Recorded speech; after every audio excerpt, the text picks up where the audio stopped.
Anything can be possible. ఇప్పుడు అంత speaker గారి పరిధిలో ఉన్నది బాబు. మనము ముందస్తుగా నిర్ణయము చర్చించినట్టుంటది.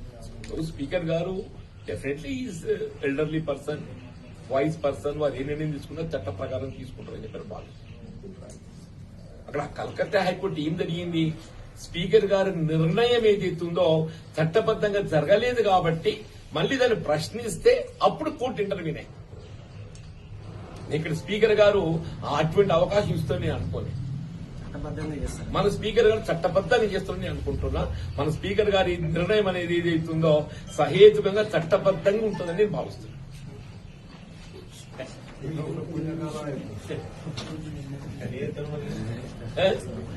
ఏమంటారన్నా, స్పీకర్ గారి నిర్ణయం తర్వాత స్పీకర్ గారి నిర్ణయము చట్టబద్దంగా ఉంటుందని చెప్పి భావించినప్పుడు మీరు ఆదేశిస్తే ఇఫ్స్ అండ్ పట్టింది తప్ప.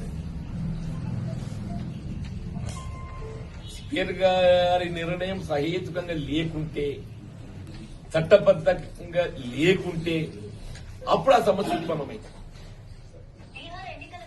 అలా మన స్పీకర్ గారు ఇదివరకు కూడా ఒకసారి ఈ gave an interview to some media.